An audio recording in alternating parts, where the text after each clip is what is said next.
So hello and welcome to this video. इसमें हम ये देखेंगे कि फैक्टरिंग क्या होती है बेसिकली, और सेकेंडली ये कि एक क्वेश्चन है हमारे पास ऑस्कर को का। This is related to factoring. इसमें दो ऑप्शंस दिए गए हैं, फैक्टर ने आपको मतलब दो ऑप्शंस दिए हैं, तो हमें इसमें ये एवेलुएट करना है कि कौन सा ऑप्शन हमारे लिए बेनिफिशियल है, हम कौन सा ऑप्शन प्रेफर करेंगे। तो सबसे पहले अगर हम फैक्टरिंग की बात करें तो फैक्टरिंग मैं शॉर्टली 1-2 मिनट में समझा देता हूँ। फैक्टरिंग ये होती है कि for example you being a company, आप किसी को उधार पे सामान बेचते हैं, ठीक है। तो जो बायर है आपके सामान का वो क्या करता है, वो ये कहता है कि मैं 30 दिन के बाद या 40 दिन के बाद आपको पेमेंट कर दूंगा, ठीक है। अब नॉर्मली ये होता है कि आपको उस 30-40 दिन के अंदर जब पैसों की ज़रूरत पड़ जाती है तो फिर आप क्या करेंगे। मतलब बायर ने तो आपसे कमिटमेंट की हुई है ना कि बायर आपको देगा 30-40 दिन के बाद। अब इस पीरियड के अंदर अगर आपको पैसों की ज़रूरत पड़ गई है तो आप क्या करेंगे फिर। तो इस केस के अंदर आप जाते हैं फैक्टर के पास, ठीक है। अब फैक्टर वो एजेंट होता है जो आपको इस ड्यूरेशन के अंदर अगर पैसे चाहिए तो आपको हेल्प कर सकते हैं। आप उसको जाते हैं, आप उसको कहते हैं कि भाई फैक्टर, सीन ये है कि मेरी पेमेंट आनी है 30 दिन के बाद, और आज लेट से 10 दिन हुए हैं मुझे चीज़ बेचे हुए, तो मुझे आज पैसों की ज़रूरत है। तो फैक्टर आपको क्या करेगा, फैक्टर आपको कुछ कॉस्ट के ऊपर ना आपको पैसे दे देगा। लेट से फॉर एग्जांपल अगर आपको 5 लाख की ज़रूरत है, ठीक है, आप फैक्टर के पास गए और फैक्टर ने आपको कहा कि ठीक है मैं आपको पैसे दे दूँगा, आप मुझे पैसे बाद में रिटर्न कर दीजिएगा, लेकिन उस पैसे पे मैं इतने % आपसे सरचार्ज लूँगा, ठीक है। मतलब कुछ कोई चीज़ भी फ्री में तो नहीं मिलती ना, हर चीज़ की एक कॉस्ट होती है, ठीक हो गया। तो फैक्टरिंग का ये कंसेप्ट है। और जब आपके पास ऑब्वियसली पैसे आ जाते हैं तो आप जो है ना, आपके पास जब पैसे आ जाते हैं तो आप फैक्टर के पैसे विद सरचार्ज उसको वापस कर देते हैं। ये चीज़ ठीक हो गई, समझ में आ गई। तो इस क्वेश्चन के अगर हम देखें, इसके अंदर ये कह रहे हैं हमसे कि ऑस्कर को है ना वो डिज़ाइन एंड प्रोड्यूस करता है ट्रैकिंग डिवाइसेस को। The company is manage by its 4 founders who lack business administration skills, ठीक है, सही है। तो इस तरह का कोई भी क्वेश्चन है ना, इस तरह का एनी क्वेश्चन ऑफ फैक्टरिंग, उसके अंदर हमें 3-4 वेरिएबल्स, 3-4 जो फाइनेंशियल वेरिएबल्स हैं वो लाजमी दिए होते हैं, ठीक है। एक तो ये कि हमारी जो एनुअल सेल्स है, सेल्स रेवेन्यू वो कितना है। तो ये इसकी दूसरे पैरा की फर्स्ट लाइन में लिखा है the company has a revenue of 28 million, और सेल्स जो है वो 30 डेज़ के क्रेडिट पे होती हैं, ठीक है, यानी 30 दिन के बाद आपको पैसे मिलेंगे, ठीक है। तो इससे ऑब्वियस है कि जो कंपनी है ऑस्कर को, वो फैक्टर के पास जाएगी और कहेगी कि फैक्टर मुझे पैसे दो, मुझे 30 दिन के अंदर अंदर मेरी पेमेंट मिलने से पहले मुझे पैसों की ज़रूरत पड़ गई है, ठीक है। यहाँ तक क्लियर है। आगे देखो, Oscar is so rapidly growing company and has a revenue doubled in the last 4 years, ठीक है, ये अपनी रेपुटेशन बता रहा है, ठीक है। अगले पैराग्राफ में आते हैं, Oscar Co's average trade receivables are currently 5.37 million. ये काम की चीज़ है, ये पहली एंटिटी होगी जो हम यहाँ पर लिखेंगे, क्या कि ट्रेड रिसीवेबल्स हमारे कहाँ स्टैंड कर रहे हैं, ठीक है। ट्रेड रिसीवेबल्स हमारे कहाँ खड़े हैं, ये पहली चीज़ है जो इस क्वेश्चन के अंदर हमने एज अ मतलब एंटिटी लिख ली है यहाँ पर। And bad debts are 2% of the credit sales revenue. अब बैड डेट्स भी हैं, ठीक है, बैड डेट्स, सही है, ये भी हो गया। एक्चुअली मैं इस पूरे को बोल्ड कर देता हूँ, यानी जो जो एक्सपेंसेस आने हैं ना, जो जो एक्सपेंसेस और कलेक्शंस हैं उनको सब हम नीचे सबसे पहले स्टेप के अंदर हम एक लाइन के अंदर लिख देंगे। ट्रेड रिसीवेबल्स हो गया, बैड डेट हो गया। अब देखो आगे क्या चीज़ है। The company has suffered a shortage of cash and has recently reached it's overdraft limit, ठीक है। The 4 founders have spent large amount of time chasing customers for payment. In an attempt to improve trade receivable management, Oscar has approached a factoring company. सही है, कहीं और से इंतज़ाम नहीं हो रहा पैसों का तो वो फैक्टरिंग कंपनी के पास गए, ठीक हो गया। अब फैक्टरिंग कंपनी ने उनको 2 ऑप्शंस दिए हैं।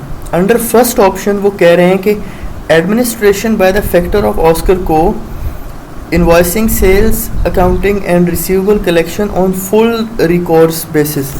अच्छा, दो ऑप्शंस होंगे ना, एक ऑप्शन होगा हमारा फुल रिकॉर्ड्स बेसिस और दूसरा ऑप्शन होगा हमारा नॉन रिकॉर्ड्स बेसिस।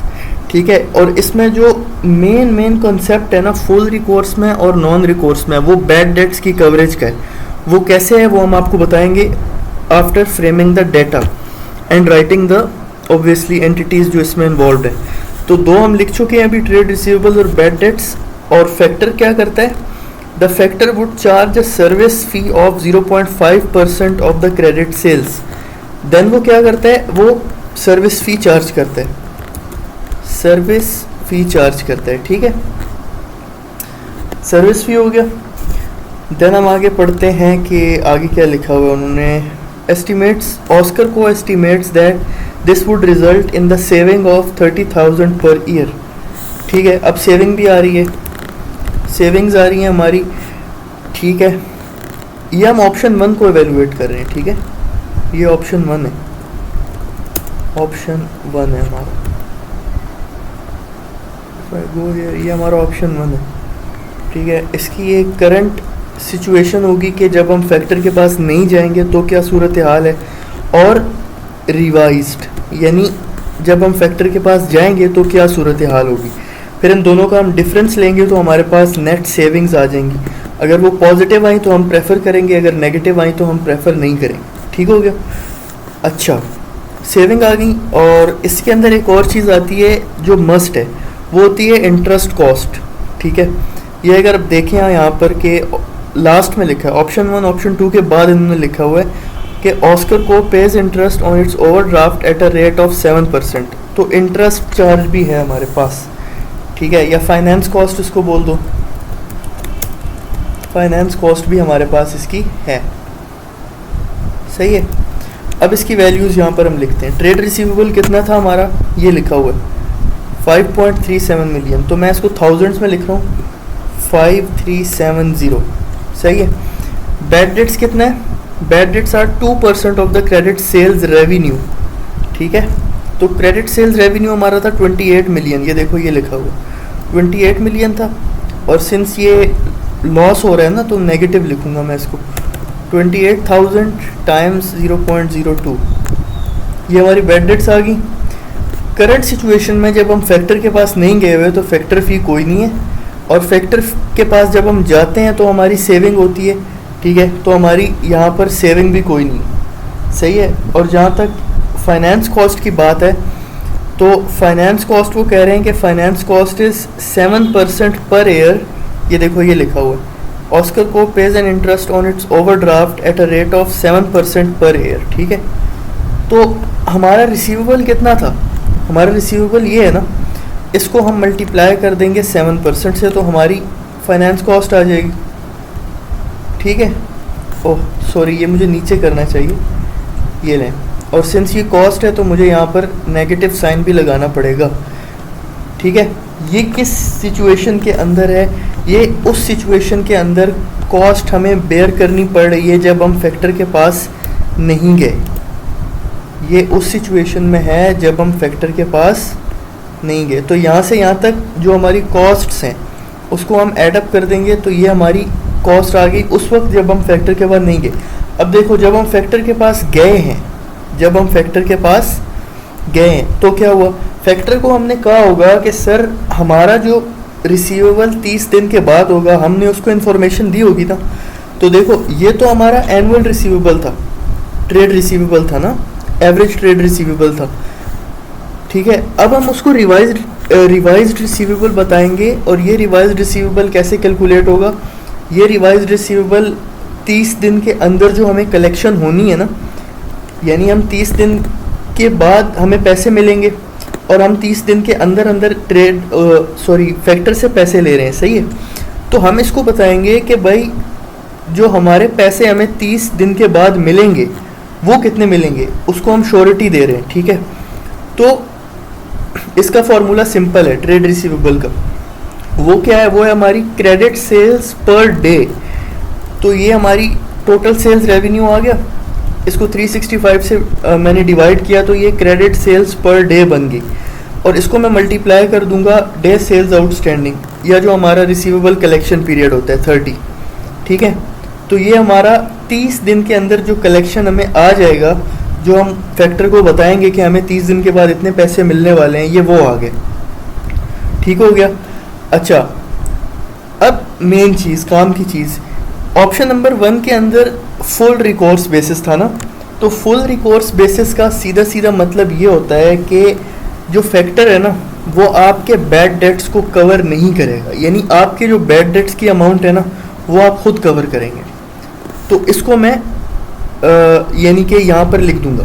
देखो अगर ये कवर कर रहा होता ना तो यहाँ पर 0 आ जाता, क्योंकि फिर हम ये अज्यूम करते कि फैक्टर पैसे दे रहे हैं, लेकिन ये कॉस्ट हमें पड़ रही है, ये जो कॉस्ट हम कैलकुलेट कर रहे हैं ना ये वो कॉस्ट है जो हमें पड़ रही है जब हम फैक्टर के पास जा रहे हैं, तो ठीक है। अब फैक्टर सर्विस फी कितनी ले रहा है, ये देखें सेकंड लाइन के अंदर लिखा हुआ है, the factor would charge a service fee of 0.5% of credit sales revenue per year, यानी 28 मिलियन का 0.5%, ठीक है। तो ये हमारी सर्विस फी आ गई, क्योंकि सर्विस फी में उन्होंने कहा था कि credit sales revenue per year, जो पूरे साल का क्रेडिट सेल्स रेवेन्यू है ना उसका 0.5%, और फैक्ट्री के पास जाने से हमें फ़ायदा कितना हो रहा है, सेविंग कितनी हो रही है, ये थर्ड लाइन में लिखा है, Oscar estimates that this would result in a saving of 30,000, तो मैं इसको यहाँ 30 लिख दूंगा, सही। और जो मेरी फाइनेंस कॉस्ट है, फाइनेंस कॉस्ट कितनी थी, 7% पर ईयर, तो ट्रेड रिसीवेबल का 0.07 with the negative sign obviously, ये ले। अब मैं क्या करूँगा, मैं यहाँ पर, बल्कि समेशन ज़रूरत नहीं है, इसको मैं ड्रैग करता हूँ आगे, खुद ही सम हो जाएगा। पहले हमें कॉस्ट पड़ी थी 935,000, अब हमें कॉस्ट पड़ी है 831,000, तो अब कॉस्ट कम हुई है ना, नेगेटिव साइन ये शो कर रहा है कि पैसे जा रहे हैं। तो हम क्या करेंगे, हम कम में से ज़्यादा वाला माइनस कर देंगे, तो हमें सेविंग आ रही है 104 की, और इसको जब मैं 1000 से मल्टीप्लाई करूँगा, मल्टीप्लाई बाय 1000, तो मेरी सेविंग आ गई 1,04,804 की, ठीक हो गया। अब हम जाते हैं ऑप्शन नंबर 2 के अंदर, और अब हम ये देखेंगे कि ऑप्शन 2 की सेविंग क्या ऑप्शन 1 से कम है या ऑप्शन 2 से ऑप्शन 1 से ज़्यादा है। जो ज़्यादा होगी हम उसको प्रेफर करेंगे ऑब्वियसली, ठीक है। अब क्वेश्चन नंबर 2 के ऑप्शन नंबर 2 में ना एक ट्रिकी पार्ट है, वो मैं बताता हूँ। देखो ऑप्शन 2 के अंदर अगर हम उसको देखें, अगर हम पढ़ें, तो एडमिनिस्ट्रेशन बाय द फैक्टर, अच्छा ये नॉन रिकोर्स बेसिस है। देखो फुल रिकोर्स में बैड डेट हमने बेयर की थी, नॉन रिकोर्स के अंदर बैड डेट फैक्टर बेयर करेगा, ये चीज़ समझ लो। नॉन रिकोर्स के अंदर फैक्टर जो है ना वो बैड डेट खुद बेयर करेगा, हम बेयर नहीं करेंगे। अच्छा आगे क्या है, the factor would charge a service fee of 1.5% of the credit sales revenue per year, ठीक है। वो 0.5% कर रहा था, ये 1.5% कर रहा है, कोई इशू नहीं है।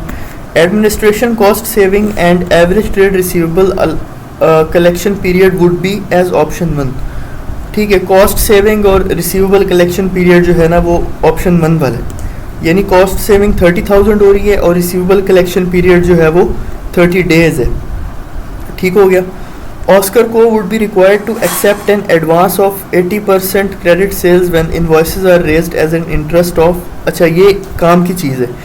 वो ये कह रहा है कि ऑप्शन 2 के अंदर ना जो फैक्टर है वो इमीडिएटली मान गया है कि वो जितना टोटल आपका रिसीवेबल है ना उस टोटल रिसीवेबल का 80% आपको देने के लिए तैयार हो गया, लेकिन उस 80% पे वो 9% कॉस्ट चार्ज करेगा।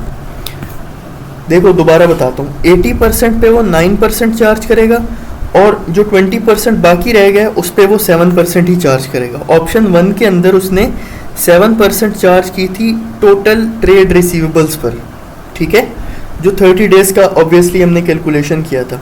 यहाँ पर वो उस टोटल ट्रेड रिसीवेबल के 80% पे 9% चार्ज करेगा और जो बाकी 20% रह जाएगा उस पे वो 7% चार्ज करेगा। तो इसको हम कैलकुलेशन में देखते हैं, इसमें कोई नई एंटिटी नहीं है, तो यहाँ तक तो सेम होगा। इसको मैं यहाँ पर कॉपी पेस्ट कर रहा हूँ टाइम बचाने के लिए, और यहाँ पर रिवाइज्ड में लिख रहा हूँ, ठीक है। ट्रेड रिसीवेबल उसने कहा था कि टर्म सेम है ना, तो 28,000 ये हमारे एनुअल सेल्स रेवेन्यू आ गया। इसको 365 से डिवाइड किया तो क्रेडिट सेल्स पर डे हो गया। इसको मैं DSO से डे सेल्स आउटस्टैंडिंग से मल्टीप्लाई करूँगा तो मेरा ये यहाँ पर ट्रेड रिसीवेबल आ गया, वही वैल्यू आ रही है। सॉरी, मुझे इसको नेगेटिव नहीं करना चाहिए, पार्डन मी। अच्छा, बैड डेट्स ये फुल नॉन रिकोर्स बेसिस है, तो इसकी जो बैड डेट्स है ये हम बेयर नहीं करेंगे, ये फैक्टर बेयर करेगा अपनी कैलकुलेशन में, ठीक है। सर्विस फ़ी कितनी है यहाँ पर? Service fee is 1.5% of the credit sales revenue per year, यानी credit sales revenue per year 28,000 था, इसका 1.5%, ये हमारी सर्विस फ़ी आ गई इसकी। देन सेविंग हमारी कितनी है? सेविंग उसने कहा था वही 30 है। फाइनेंस कॉस्ट ये ट्रिकी चीज़ है, ये मैं कह रहा था कि वो ये कह रहा है कि वी टेक इट नेगेटिव क्योंकि कॉस्ट है। वो कह रहा है कि ये जो ट्रेड रिसीवेबल का अमाउंट है ना, इसका 80% वो आपको इमीडिएटली देने पे तैयार हो गया है, ठीक है। और इस 80% जब वो देने को तैयार हो गया तो उस पर वो 9% चार्ज करेगा।